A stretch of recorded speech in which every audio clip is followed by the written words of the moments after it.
Bienvenue à tous dans l'invité de la rédaction sur Médian TV Afrique. Aujourd'hui, nous recevons M.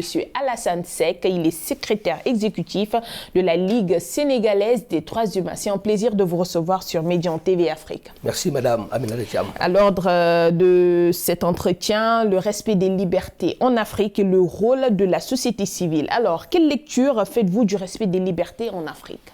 Avoir une idée globale, ça peut paraître à la limite extrêmement difficile, mais on peut, avec notre expérience, observer que l'Afrique est encore dans une phase d'apprentissage de la démocratie.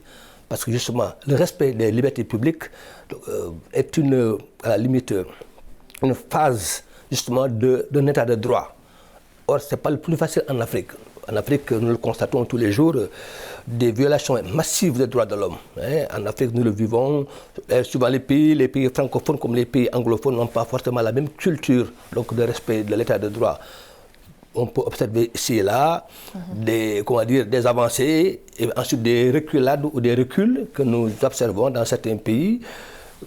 Ce n'est pas le plus simple, c'est à l'image peut-être du monde. Nous avons vu ce qui se passe en Bolivie récemment ou au Venezuela.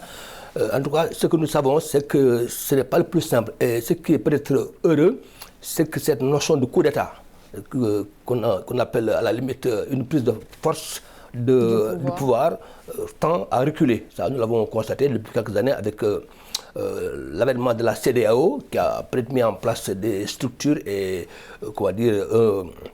une forme d'organisation qui leur permet d'intervenir chaque fois que de besoin dans un pays donc membre de la CEDEAO. On l'a vécu récemment, on l'a revécu en Gambie, on l'a vécu au Burkina Faso à l'époque. Bon, ce qui est une bonne avancée pour le continent. C'est ce que je disais. Donc c'est ça la bonne avancée, c'est que la CEDEAO se permet de prendre part à un conflit interne et donner son avis. Et souvent, c'est une position souvent qui était salutaire. Ça, on peut le constater. Et on le dit assez souvent, M. Seck, il ne suffit pas de les proclamer, il faut les garantir.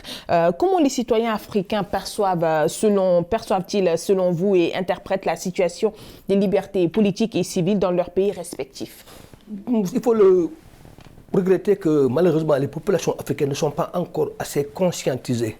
Je pense que leur première denrée, leur première préoccupation, leur priorité, c'est ce qu'on appelle les droits économiques et sociaux.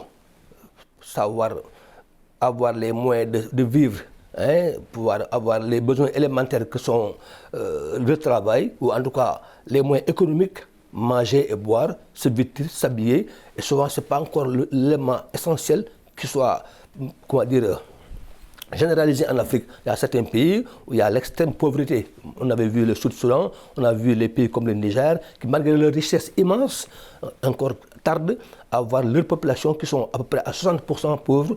Et ça ne permet pas de faire des avancées. Il y a besoin de sensibiliser les populations par rapport à une prise de conscience. Et c'est ça qui manque le plus. Je vous ai dit qu'ils ont d'autres préoccupations, ils ont d'autres priorités que de penser à des marches, à des manifestations publiques. Et vous, quel rôle vous jouez en ce sens pour sensibiliser les populations? C'est ça la grande difficulté. Nous, si vous travaillez sans moyens, si vous travaillez sans... Parce que le plus important, c'est d'avoir des ressources humaines importantes disponibles. Or, comme je vous l'ai dit, il y a quelqu'un tout à l'heure dans les couloirs, nous, on est presque vers la fin de notre carrière parce que nous sommes vers la sortie, mais il n'y a pas de relève parce que les jeunes actuels, avec l'acuité du chômage en Afrique, les jeunes qui devraient prendre le relais de la société civile vieillissante tardent à prendre le pas parce que justement ils sont obnubilés par leur carrière. Et ça, c'est un blocage parce qu'il n'y a pas cette liberté, cette autonomie qui permet à quelqu'un, parce que ce n'est pas évident en Afrique de prendre la position de société civile parce que souvent on les assimile à les opposants. Or, alors, la difficulté, c'est que quand un jeune qui a déjà son bac plus 5 cherche du travail, que vous lui proposez un poste dans une ONG comme membre bénévole, sans revenu, il va hésiter à deux fois parce que derrière, il essaie de penser qu'il compromet sa carrière. Ce que vous dites là même est très intéressant parce que là, on se pose la question de savoir quelle est l'essence même d'une société civile. Parce que les gens en entendent parler, la population, parfois, il y a ce manque de confiance aussi vis-à-vis des populations. Quelle est l'essence même de la société civile? C'est cette prise de conscience d'un citoyen, d'un pays donné, qui essaie de participer au débat public sans être forcément partisan. Hein. Vous pouvez ne pas, par exemple, donner votre avis sur une chose publique sans être forcément dans un camp ou dans un autre. Et ce n'est pas le plus facile, parce que souvent, c'est un jeu d'équilibre qu'il faut avoir, mais qu'il faut assumer. Et souvent, vous voyez, je vous donne l'exemple de 2012 au Sénégal encore. En 2012, la société civile avait déclenché le principe du 23 juin. Ça s'est passé au niveau de la RADDHO, qui avait à l'époque été la locomotive pour donc, un déclenchement populaire que nous avons vécu, qui a été historique.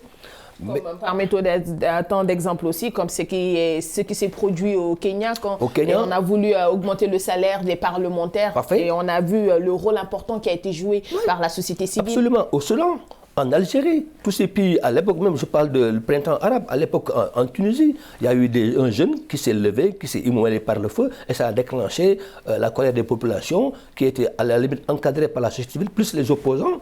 C'est toujours comme ça. Donc cette jonction population, comment dire, société civile et opposants permet de conscientiser, en quoi d'être la locomotive donc, d'un mouvement populaire. Mais la société civile a un rôle très ingrat.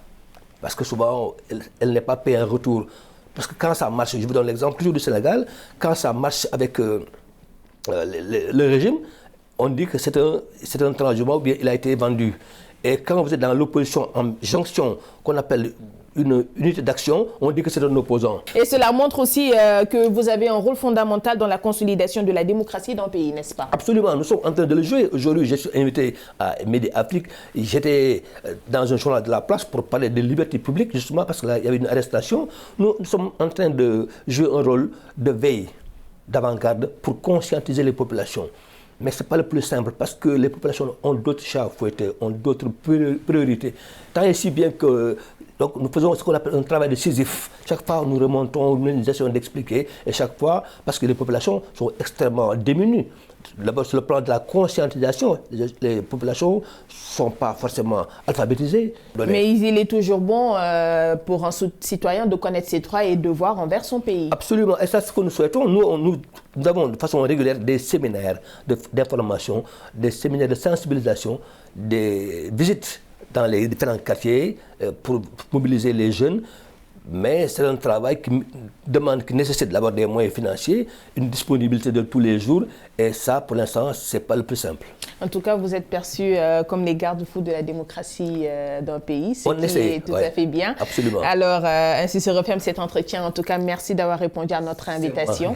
C'est la fin de cet entretien. Merci de l'avoir suivi. Bonne suite au programme sur Médian TV Afrique.